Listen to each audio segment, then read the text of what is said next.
Hello, everybody. Welcome to Outside the Box, the podcast devoted to supporting Central PA's small business. I'm your host, Derek Bixler, realtor and digital marketing geek right here in Central PA. Born and raised, I grew up on the Hill in Harrisburg, went to Mechanicsburg High School, and went up to Penn College of Technology up in Williamsport for college. Been back here ever since. A few sales jobs before I started selling real estate 15 years ago. If you need to buy or sell a home, please reach out to me, text me, email me, call me, send a carrier pigeon, throw a rock through my window, whatever you need to do. We need houses and inventory really, really bad. And actually today on the show, you can see Enviroquest. I always point the wrong way. He's over here. John Staz owns an inspection company. So we're going to be talking about some real estate related stuff actually here.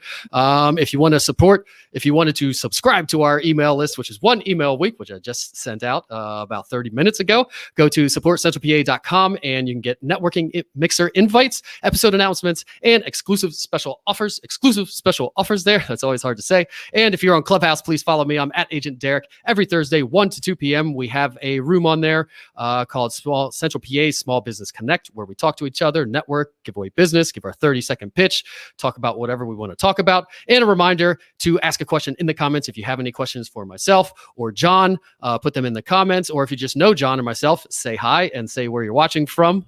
And it's all going to be Central PA people. So tell us where you're watching from township wise, maybe, or municipality wise. But if we don't see your comments or questions during the show, we will come back and answer them later. A reminder that all the replays are available on YouTube, Instagram, LinkedIn, Facebook, and soon on iTunes and all the audio players as well. And now I'll shut up and bring in our guest, John Staz of Enviroquest Home Inspections, who I've known for a while and actually had on my podcast before a while ago, a previous podcast, which I abandoned to focus on this one. But John, welcome. Thanks for coming on. Let's tell everybody a little bit about yourself personally before we get into the topic. Yeah, sure. Enviroquest, we've been in the Harrisburg area for about 30 years. Home inspections are our forte in radon reduction. We install a lot of radon systems as well. So basically 2 divisions to our company. We also do get into some of the periphery services, termite, wood destroying insect, sewer scans, mold testing. Where did you grow up? Grew up in Camp Hill and the Lewisberry area. So I went to Hamden Elementary and then Redland and Cedar Cliff. So Redland and Cedar Cliff. So you went the whole West Shore School District. You went to both. Yeah. Which one was the more coveted back then? Was there a difference? Like people wanted to be at Redland or Cedar Cliff? Oh, it's exactly the same rivalry. You know, you see it at the sports games, same thing. It's okay. Did you play any sports? Played soccer and soccer mostly. Okay. What position? I mostly played back. Sometimes I played like CDM, center defensive mid, but I mostly played in the back. And then you went to HACC and IUP for college. I think your bio said, was it HACC and then IUP or the reverse or what? How did that work? Yeah. I went to HACC first and worked at UPS, a couple other companies, and saved up some money, went to IUP, and awesome. Got a degree in finance from IUP. So did you like homes and inspections and all the kind of things that you do now when you were younger? Did you grow up liking taking things apart and checking them out? What appealed to you about how'd you get into this business? Yeah, I was always interested in home flipping. I think I was 15 or 16 and I met somebody that was flipping homes and I thought that was such a cool way to make a living. And so had an interest in construction and home flipping and had some hard work type of jobs that enabled me to learn those things and work for a couple different contractors and always had an interest in real estate. So did you do home inspections when you were looking at houses to buy, to flip, or afterwards? Was there some run-in with inspections which got you to have more of an interest in it or say, I can do this better, or this guy sucks, I could, or whatever? What happened to make you say, I'm going to do this? Yeah, it's more roundabout than that. I actually so I got a degree in finance, was looking for a job in that, was looking at getting into real estate, but as you know, it's hard to just get started working in real estate. You sort of need to do something else first to, save some money or whatever.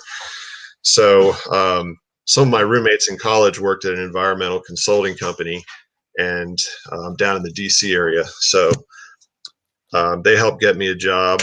And at that company, I was like, what am I going to do here? I'm a finance major, these guys. But the first day I overheard the owner was upset with somebody because they failed they sent him to a training and they failed the test. So I said, hey, whatever training you sent me to, I'll pass the test. So they sent me to a lot of different trainings, and that's how I got the background to do this. Oh, awesome. So they were an environmental engineering firm? They did like phase 1s and phase 2s, and did they do mitigation too, or just? They did all of that. They did like phase 1, phase 2, like studies. They did industrial cleanups, like military bases. So did asbestos consulting, like where we're doing asbestos removal. We go in and take the air samples to make sure that the contractor wasn't contaminating the area. So. And they sent you to all these trainings on whatever topic you picked, or trainings specifically geared to something within the field, or you they said, take whatever trainings you need to take that you think are good, and you went and got some good ones. Yeah, it wasn't like that. It was like if they needed somebody, like let's say if I was working in the asbestos consulting division, they needed somebody to work on a PCB site, so they'd send me to the training. And then plus, if they needed a certain number of people that were trained with this certification to be able to get a contract, sometimes they'd send me to training just so they could say, hey, we have this many people trained in this. So you did get certifications with a lot of these. Do you have any idea how many certifications you have to date?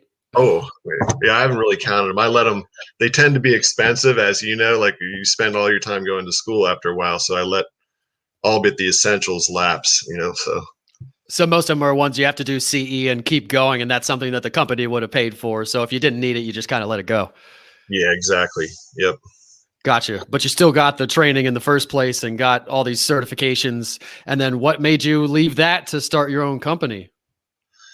Well, I worked in a few jobs for bigger environmental consulting companies, and then I met a local guy who had a home inspection and radon mitigation company, and he also owned a water laboratory, like he did water samples, and he saw the influx of water samples that were related to underground storage tank removal. So he said, I want to get into that.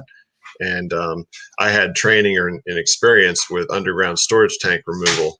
So he hired me and then eventually made me manager of his environmental division, managing like the home inspections and the radon mitigation. And that's how I got into it. So that's how you got really good at the radon part of it. And that's part of what makes Enviroquest special, is that you do the home inspections and the radon testing and the mitigation itself. A lot of companies don't do the mitigation. So you started with the radon at all these, you started with all this environmental stuff, and then you graduated another environmental thing that kind of led you to radon. So then how did you go from the radon to full inspections and starting a whole company around it? Yeah, well, I'd had experience with like the phase 1 environmental audits, like the commercial environmental inspections, phase 1, phase 2. So the company I worked for was already doing home inspections. And then when I started, basically that company was sold, and that's when I started Enviroquest. And so I just picked up on what I had been doing and started doing it there. So the place you worked at closed, so that's why you started your own business. Well, it sold to a new owner, and so I was the manager. So the new owner took over my job, and so had to pay rent. So I started Enviroquest. Yeah, that's always a good reason to do something, and a lot of times is the reason that people do something. They get laid off or fired or some kind of job transition, which pushes them into following their own path or maybe following a passion or whatever it is. So how did you start that? What certifications do you have to get to actually be a home inspector?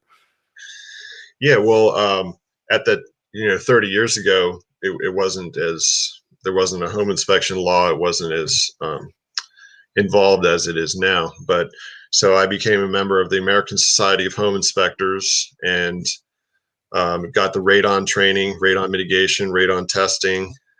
And in the meantime, so I started my company in my apartment, but I didn't have any customers. So I went back to my certifications that I had from Apex, the company I work for.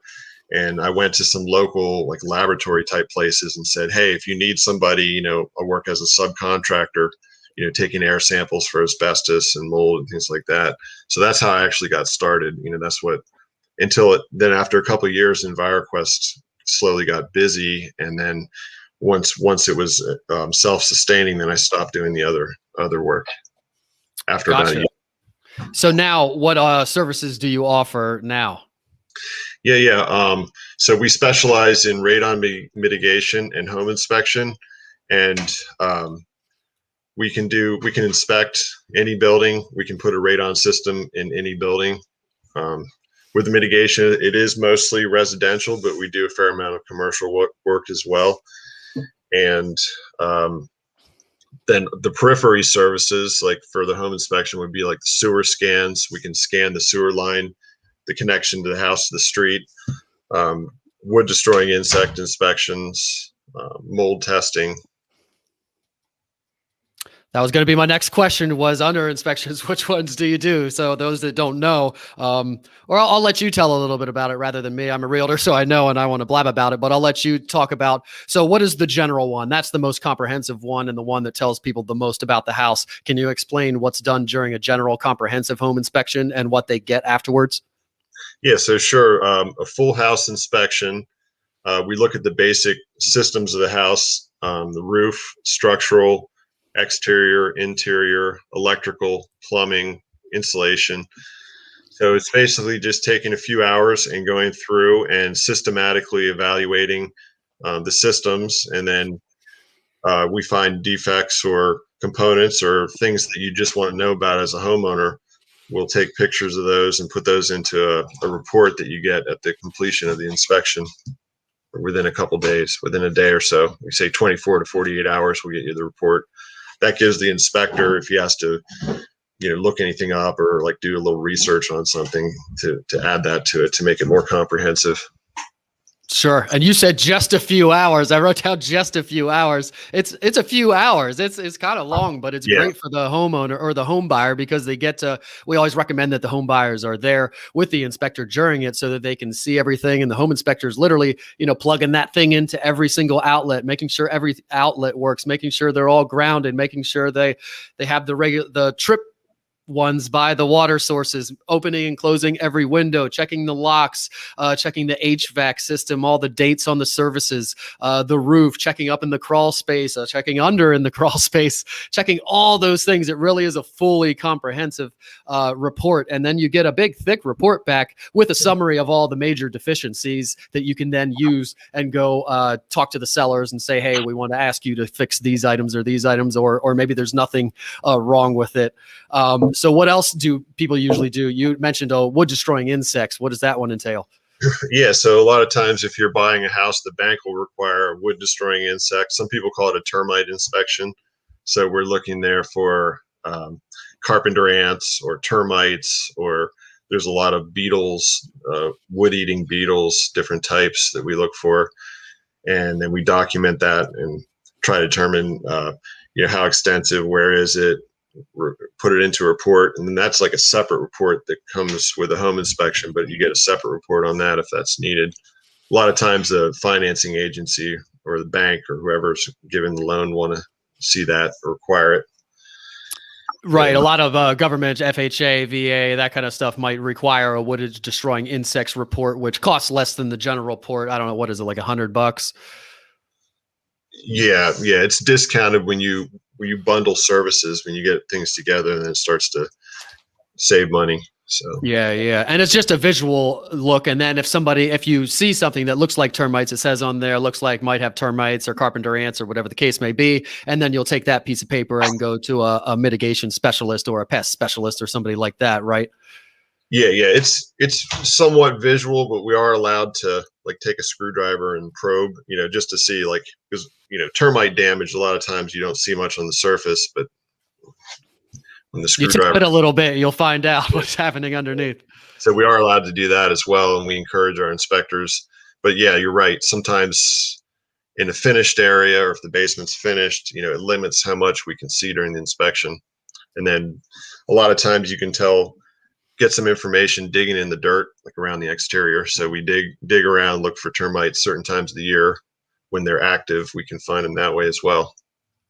Gotcha. That makes sense. Yeah. So you do the general, the wood, and we're not going to get to the radon because that's what we're going to talk about for a while. So the general and the wood, a lot of people do with a home inspection for most houses, and they also do the radon. Those would be the three that most people do, except for right now. A lot of people aren't getting to do any inspections because of how crazy the market is. But those three are the ones that people usually do. So you have the wood, the general, and then the radon, which we'll talk in a minute. You mentioned mold. That's one that a lot of people don't do usually unless they see some evidence, or maybe during the regular home inspection, you find that there might be evidence of mold and maybe you test further. So what does mold entail? Are there different kinds of mold? How do you test for mold? Yeah, sure. So if we actually see a spot of something and the client wants to know, is this actually mold? We can do what's called tape lift. We can take air samples if you want to see what are you actually breathing.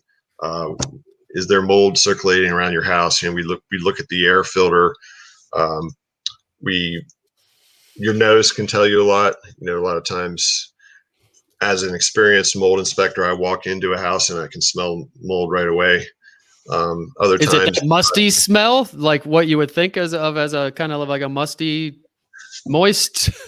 Yeah, it's between a musty smell, like a mildew smell, sometimes like a fruity smell. Because the mold, when it's alive and it's multiplying, it's giving off spores and it makes like a fruity smell. So we have equipment to determine the amount of moisture. Is there too much moisture in the house? If we see a stain or something, we can check that to see if it's actually currently wet. All those go into the mold part of it.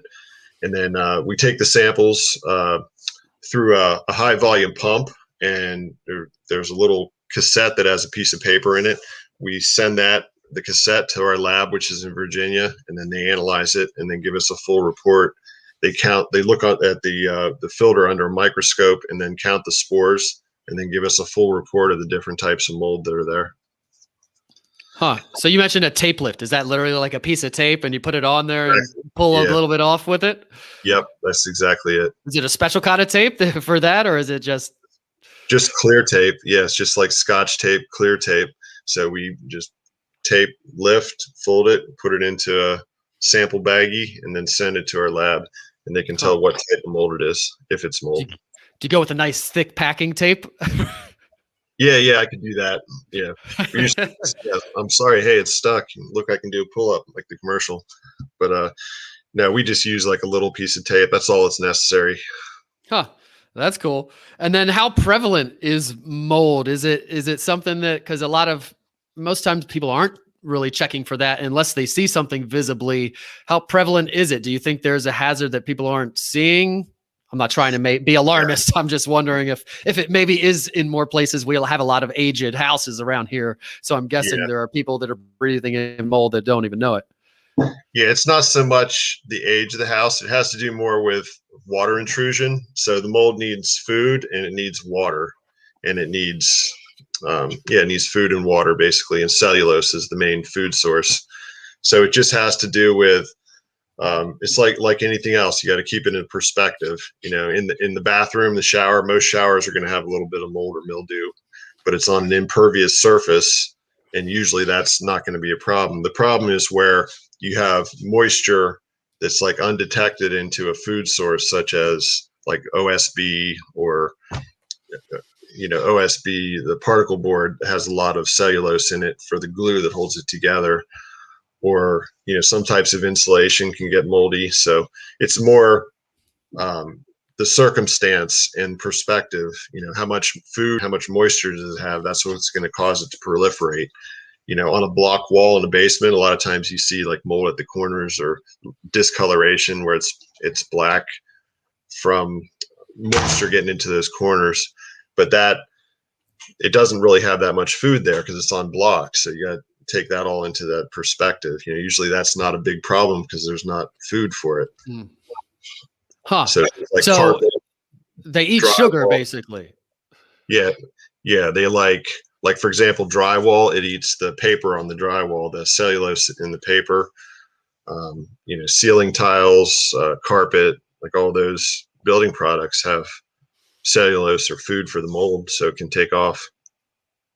So you're saying, so like with the block, when you see that black stuff on it, that could be a case of just getting rid of, scraping it off or whatever, mitigating it, getting rid of it. You don't have to worry about it being inside the block or behind the block. Is that what I'm understanding? Because it can't eat the block. It's not going to go through it like that. That's a good way to look at it. It can't eat the block.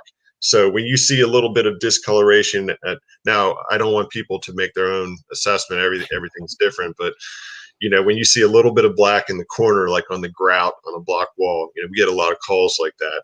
So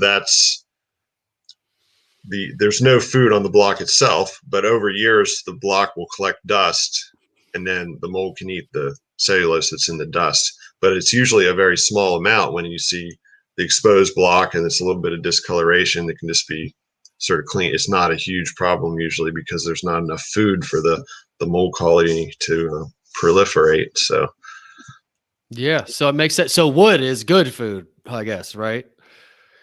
Yeah. Certain types of wood, like the older, a lot, like you said about the old houses, a lot of the older houses didn't have nearly as much cellulose. They had old growth wood and plaster, lath, and they're less susceptible to mold growth. So a lot of the cellulose is in the glues that make these new composite woods or whatever. Exactly. The newer building products are more susceptible. As a general rule, they're more susceptible to mold. Huh. That's very interesting. I never heard about it described that way or thought about it like that. So it actually, I said ancient houses. It's probably more prevalent in newer houses, I guess, maybe. Depends. I mean, is it more prevalent in houses that don't have central air and houses that just stay kind of moist because they don't have air control? Yeah. It's more prevalent in houses with roof leaks. But sure. It's the water source. If you get water, it's going to grow somewhere. Yeah. And of course, a newer house, it's going to have a newer roof as well. So less chance of water getting in it. So, gotcha. But yeah. Okay. And then what about sewer, well, those two things, which are kind of main things that people buying out in the sticks might do. Do you do both of those things? Did you say sewer? We do the sewer scan, so that would be a city property, an older city property. You want to check out your lateral. Oh, you're talking about the sewer line. Gotcha. Yeah. We don't do the septic inspections. We did at one time, and it just got to be, we didn't own our own pump truck. So it was just too much coordination and too much setup to get a pump truck out there. But a lot of people that are buying older homes that maybe have an older sewer lateral in the city or something, are hiring us to do those sewer scans. Yeah. So. And I've done those before, and it's you learn some interesting things. Yeah, for sure.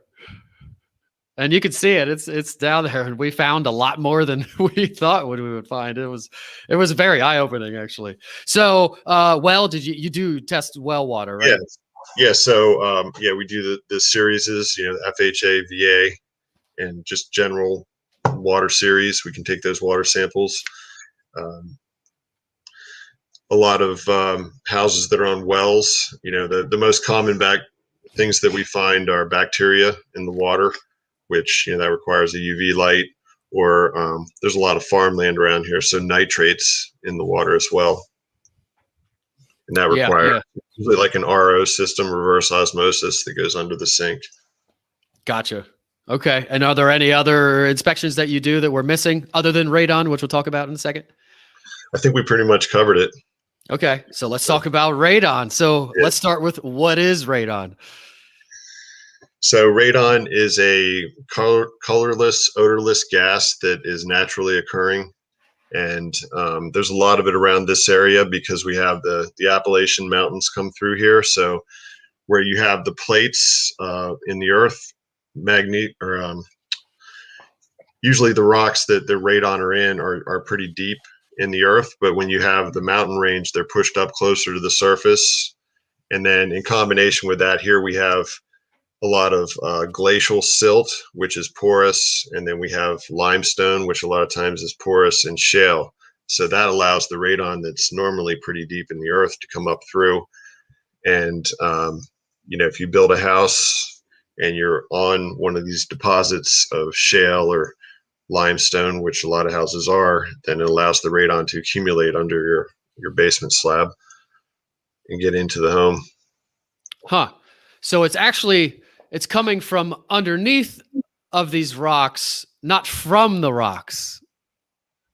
It's the rocks that are cracked and fractured and allow a place for the radon to get up through in our area. That's what it is. I was, for some reason, thought it came from the rock decomposing or somehow. I guess I never.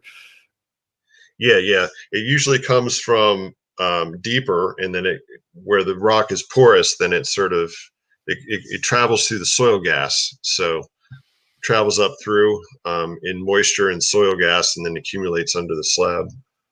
And then how does it go from under the slab into the house?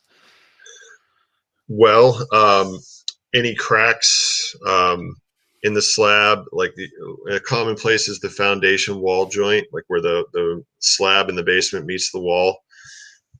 Block itself is porous, so it can go up through the block. Then dirt basements. Dirt basements. Outside radon's not a problem because it dilutes itself. It's when you build a house, then it accumulates under the slab, and then it gets concentrated there. And then seeps into the house and gets concentrated there. Is that the understanding? Exactly. Yep. So gotcha. The tighter your house is, meaning like if you have high R value windows, your house is sealed up for efficiency.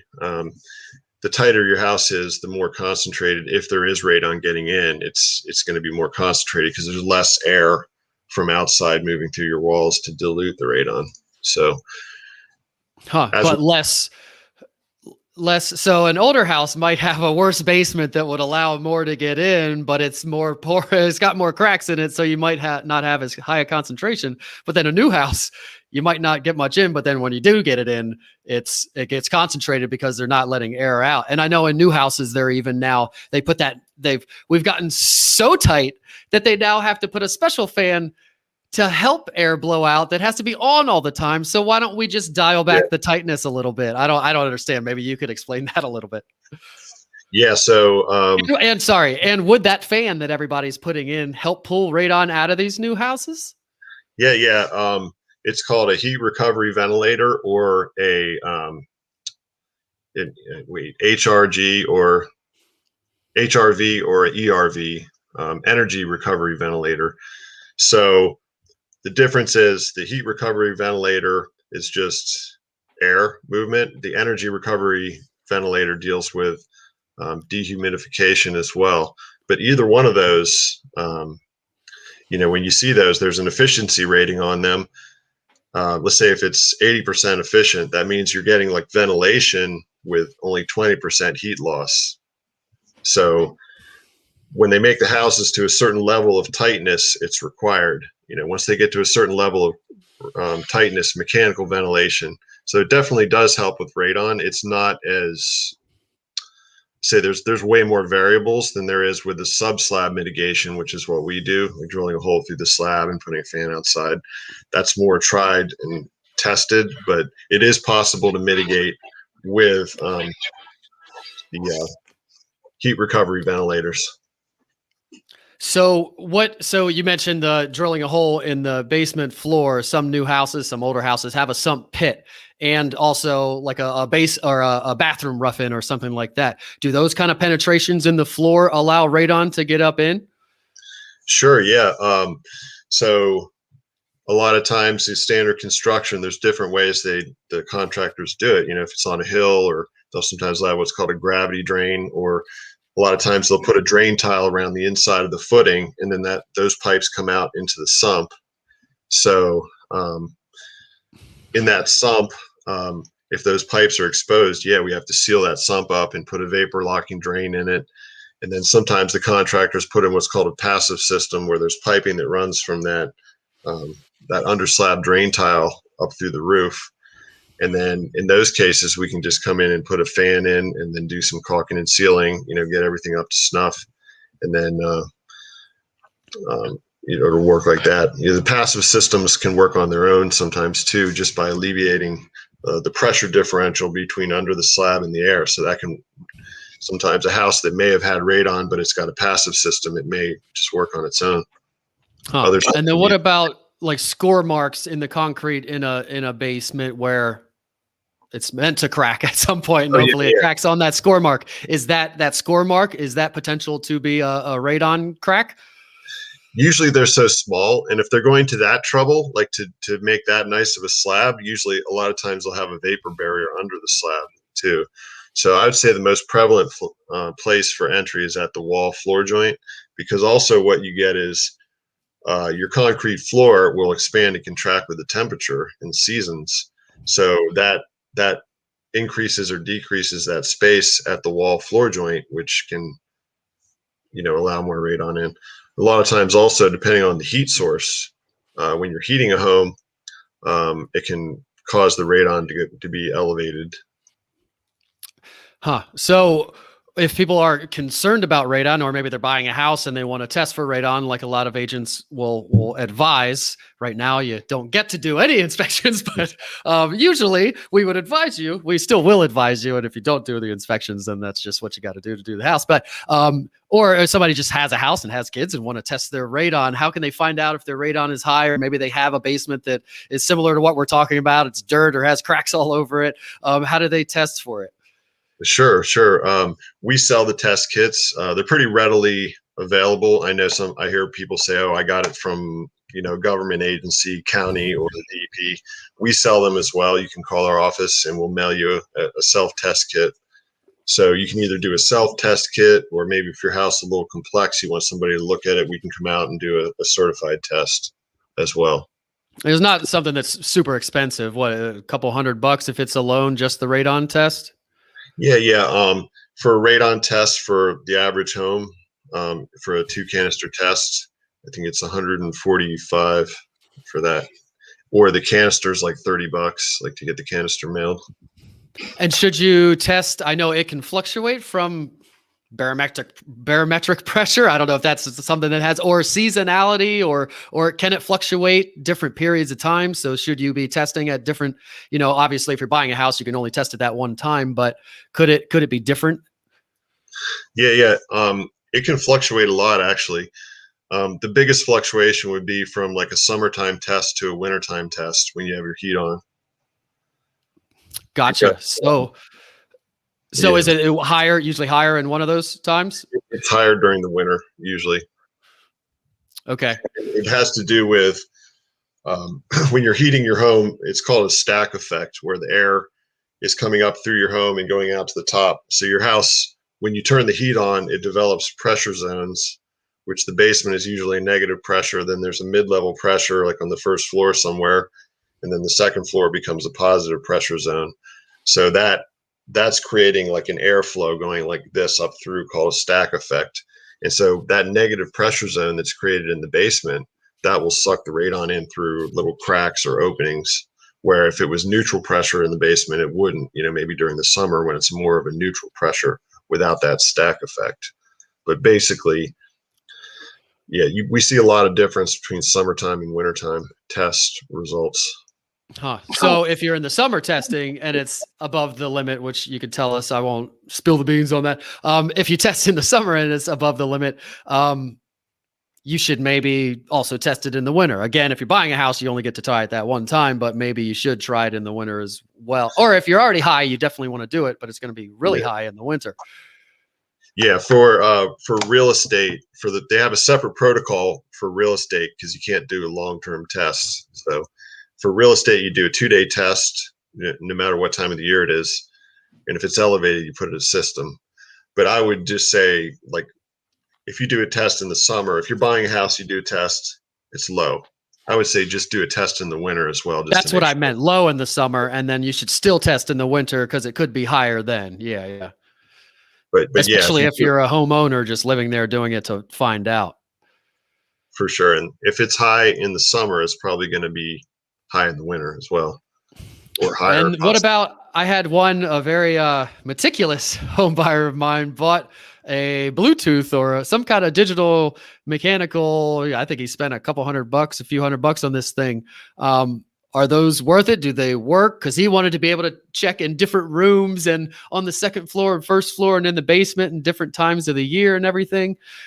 So do those things work? Are those things you can get? Yeah, the ones that you're talking about, the black and silver one. Yeah, I those are think pretty that's, good. Yeah. yeah. There's some we've seen that are kind of sketchy, but the black and silver ones that cost like $150 that you can get on Amazon, they're pretty good. Like we find they track our test results pretty well.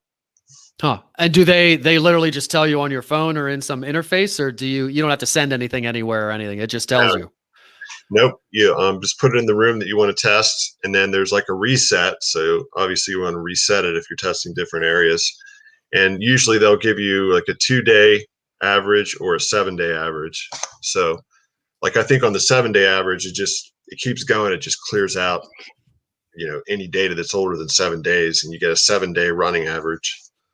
Gotcha. So, Huh. but one thing I would say to people is if you have one of these monitors, it's normal to get spikes. Like you can get spikes, but the goal is you want to get the 2-day average below 4 picocuries per liter. Gotcha. And you want to get as low as you can, but the action level is 4. And then a lot of places you read, it'll say try to get it below 2. So 4.0 is the limit of pico, whatever as you said, but usually on the report we get back, it's going to say 0.2 or 3.2, hopefully. And if it says 4.1, even a dot higher than 4, we got to do a mitigation system where the bank's going to require us to a lot of the times, even if we elect not to. Yeah, it says below 4. So if it's at 4.0, technically it requires the system. It's supposed to be below 4, so 3.9. So let's say somebody does test high, whether it's 4.0 or 350. I forget the highest. I think I've seen ones in the 100, not many, but I've seen a few that were like really, really high. How high have you seen? I want to say 600 or 700. Okay. But I think maybe I've heard about ones that were higher. Sorry, my phone was ringing.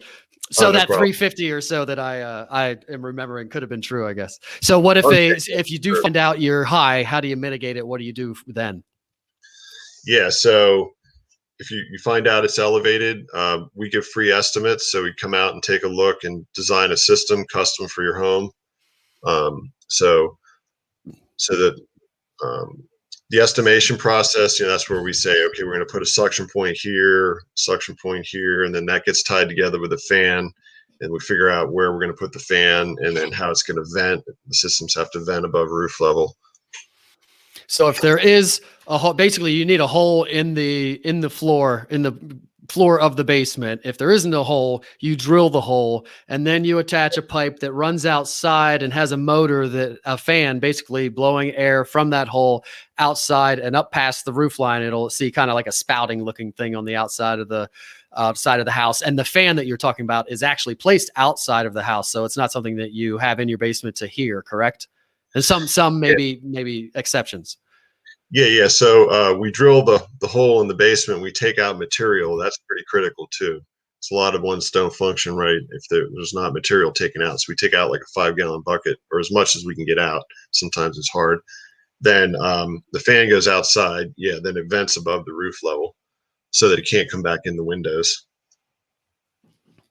And then you mentioned before, how much does it cost? You mentioned a suction point. So I know it can change with a smaller house or a bigger house, or if you have a basement that's divided or something. So what dictates whether you can use one suction point, one hole in your floor, or two? Yeah. So, usually in newer houses, there's a good layer of stone under the slab. So they're a little bit easier to mitigate even with high levels, because when we drill the hole through the slab, we can pull through that stone and get a good coverage of the basement. With older houses, maybe as you mentioned, that are divided or have block walls, like separating different areas, sometimes those areas are isolated and more than one of them could be given the radon. So sometimes we plan it off the bat to put in, 2 suction points or 3 suction points, which So the things that can add to the cost of the mitigation would be how many suction points are we putting in, and then also how high is the level, because the ones that have the higher levels can be trickier to mitigate. So when we give you a proposal, we have several different types of proposals, but most of them have a guarantee where we guarantee to get the level below 4. So if we put the system in and then we give you a retest kit to do, if the level's still elevated, we come back out for free and work on it for free till we get it below 4. Now, some of the homes that we can tell, hey, this might be a problem, but we're not sure. So phase 1, we put a system in. If it doesn't work, phase 2, which is additional money to come out and put this in. Sometimes it's really hard to tell, even after 30 years of doing this. Sometimes it's hard to tell if it's going to work.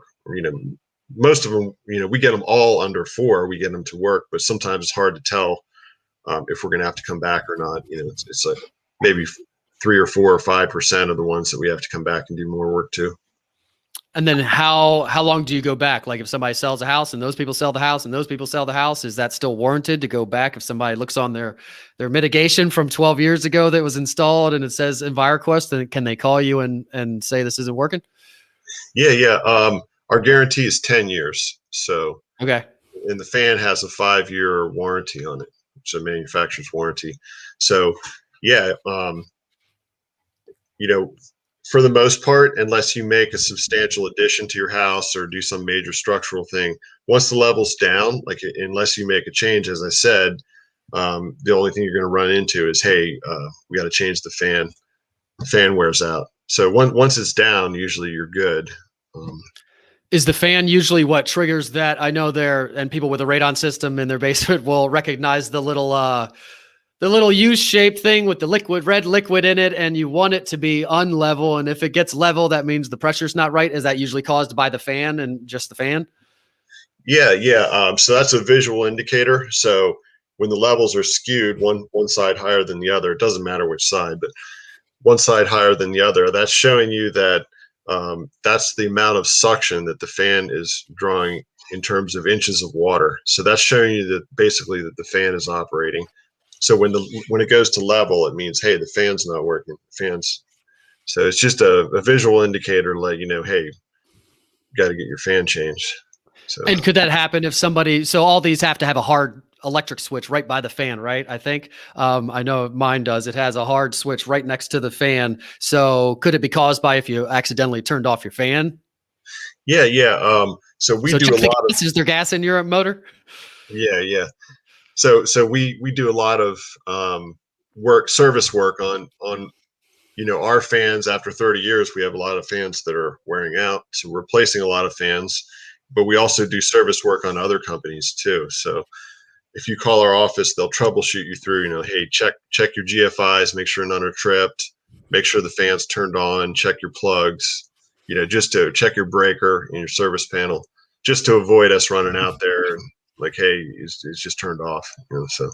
Right. And then service call wasted. But yeah, so if anybody has that, look in your basement, make sure your levels are uneven if you have a radon mitigation system. And if they're even, then you need to call somebody to check it out. So how much does it cost? And I'm assuming more suction points cost a little bit more. And I know the cost already, and it's not crazy, but tell everybody what the costs are. Start with assuming you have a simple small house with one suction point. Yeah, so like a simple, like our base pricing for the simplest of systems, relatively lower. When I say lower, like maybe below 30 radon level in a simple house. Now, to start out with, there's a $50 tax, like the radon tax that goes to the state. So that's $50 for that. And then a house like that would be $840 plus the 50, so $890 for a basic system with normal amount of caulking and sealing. And so roughly $900. And then what if you have to add a second or a third suction point? Is another suction point a whole nother fan switch, smokestack, not smokestack, but stack up past the roof line and all that again? Is it just completely double? So what we do is most of the time it's adding another suction point. That's the most common recall. So what we do is we figure out like, why is this system not working? Most of the time it has to do with the suction field. So what we can do is go around that basement and drill holes and then use a smoke tester and see where it's not pulling. And then we say, okay, well, this room is pulling the whole way over to here, so it needs a suction point over here. And then that's all added on. So you got 1 fan and 2 suction points. Huh. So how does that smoking thing work? You somehow pump smoke under the foundation and then watch where it comes, what holes it comes, or you're drilling a hole and then pushing smoke down that hole? So the radon system is depressurizing the slab. So if we're within that suction field, we can drill a hole and it should smoke. We have a little smoke pen and it should draw the smoke down in there. Oh, it should suck down. Yeah, gotcha. Then we can tell we're within that suction field. So let's say we go to where like the wall adjacent to the garage, we drill a hole under that and it's blowing out. Then we know, hey, well, this garage is pushing here. So we need to put a pipe under the garage or under the slab on grade. So that's a tool we use for diagnostics, to determine the next step a lot of times. Gotcha. So you find another place where you do need to do another suction. What's actually added?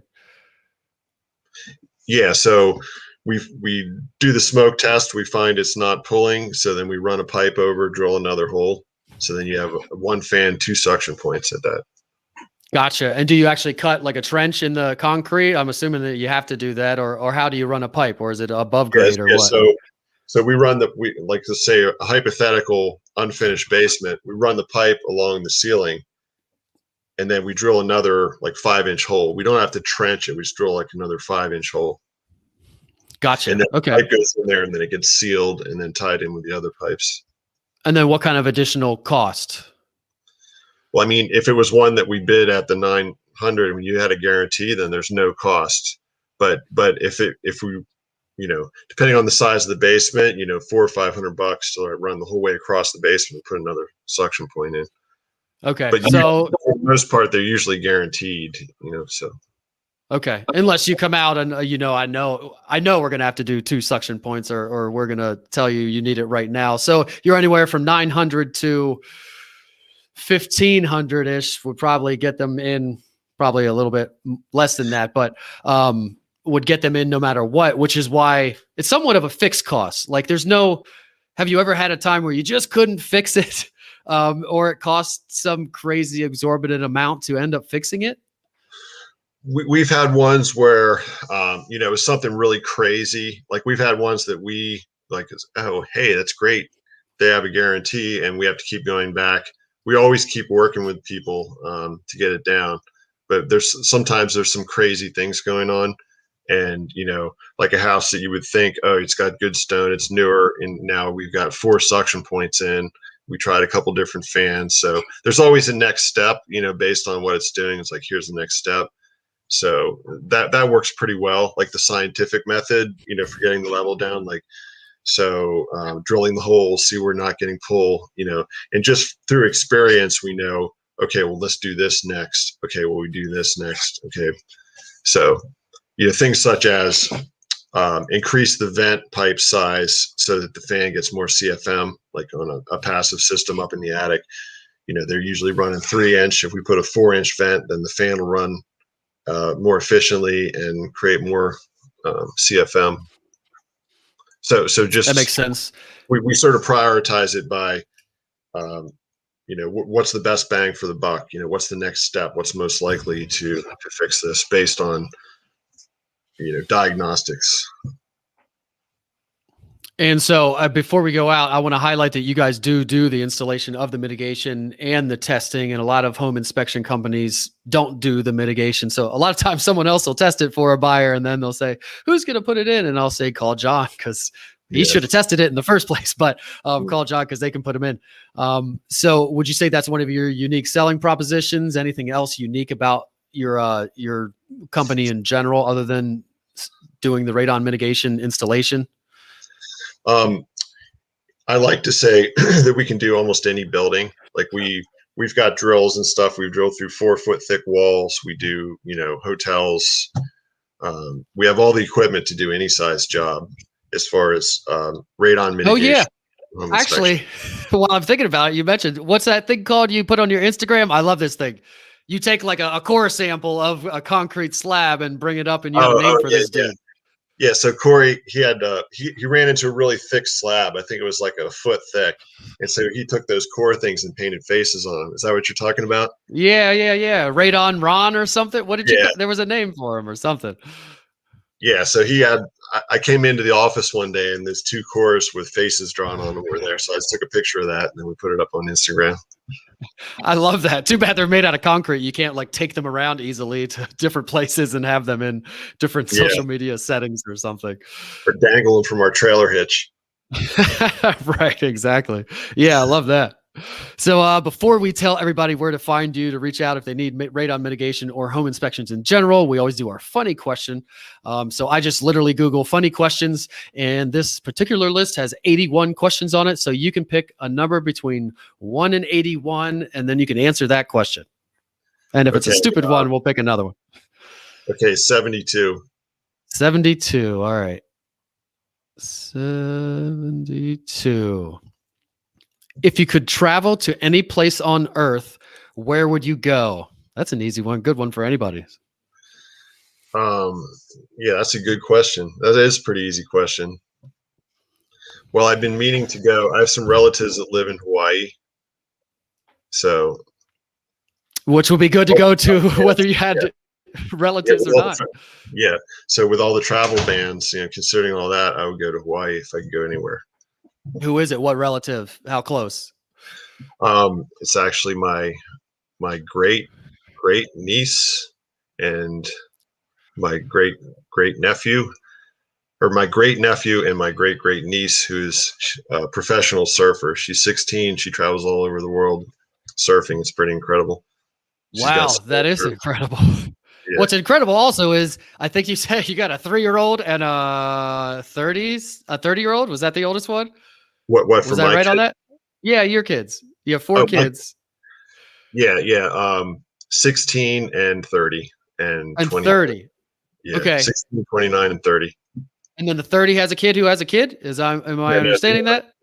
No. For the great, it's my wife's nephew's daughter. So this is that my great niece or something, or gosh, I don't whatever that is.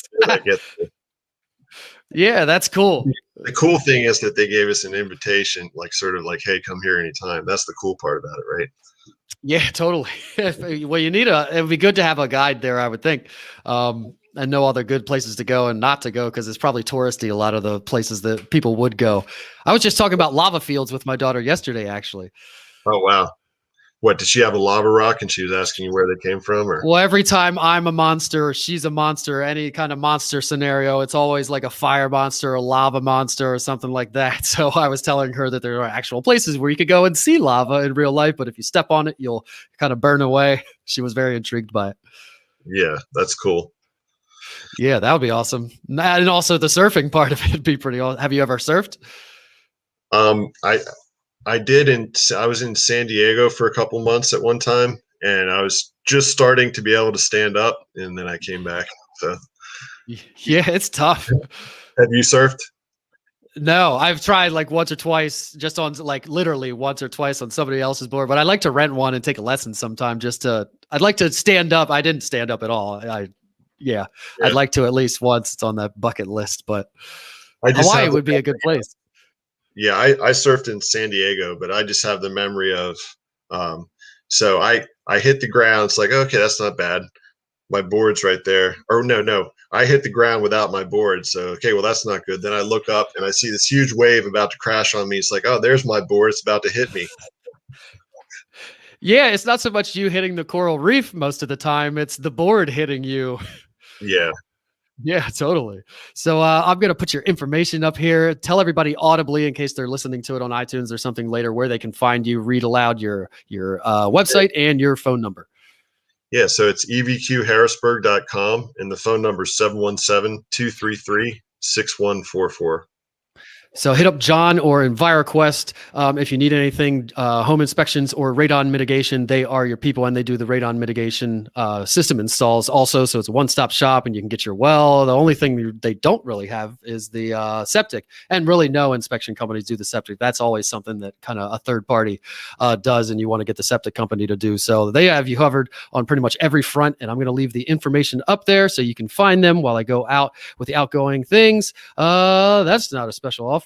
Announcements, business spotlight package. If you're interested in a business spotlight package, which consists of Greg coming to your business, showing behind the scenes, like you saw him at the Ninja Warrior gym, where he tried the warped wall and he kind of shows you how the sausage is made. And then an interview like you're seeing here with me and John, and then a networking mixer at your business, COVID and your business permitting. If you're interested in one of those, you can fill out an application on our website. I can tell you that we're booked out for a while, but if you want to do an episode with me and just do that, feel free to reach out. I'm always down to do an episode and promote Central PA small businesses. If you want access to our special offers, join our email list at supportcentralpa.com. It's one email a week. It went out today, and it's real simple. Just tells you what's going on. And if you're watching this on LinkedIn or YouTube or listening on iTunes or anywhere other than Facebook, please head over to Facebook and join our club. Central PA supports small business. A lot of good stuff going on in there. A lot of business being exchanged. And I think we're up to around 11 or 12,000 members at this point.